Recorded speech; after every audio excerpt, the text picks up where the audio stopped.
Hello everyone, நான் தான் உங்கள் தக்ஷன். யானைகள் இல்லைன்னா காடுகள் இல்லை.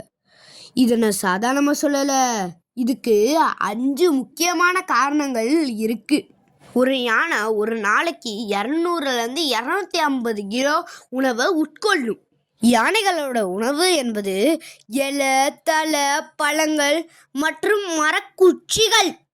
20லேருந்து 25 கிலோ விதைகள் மற்றும் குச்சிகள் ஆகும். யானைகளின் சாணத்து மூலமா இந்த விதைகளும் குச்சிகளும் மறுபடியும் மண்ணுல விதைக்கப்படுகிறது.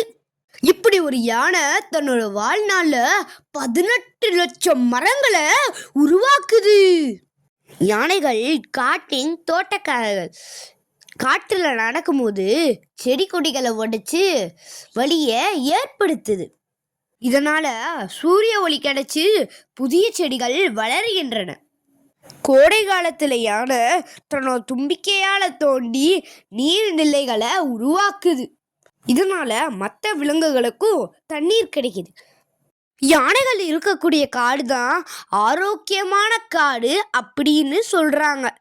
யானைகள் அழிய தொடங்குச்சுன்னா மெல்ல மெல்ல காடும் அழியும். யானையோட வழித்தடத்துல ரோடு, வீடு, ஃபேக்ட்ரி இதெல்லாம் நம்ம கட்டிக்கிறோம். யானையோட பாதியை நம்ம பறிச்சுக்கிட்டு யானை ஊருக்குள்ள வந்துருச்சு அப்படின்னு நம்ம கத்துறோம்.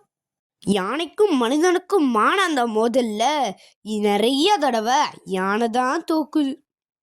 யானை இல்லைன்னா காடு இல்லை, காடு இல்லைன்னா எந்த உயிரும் இல்லை.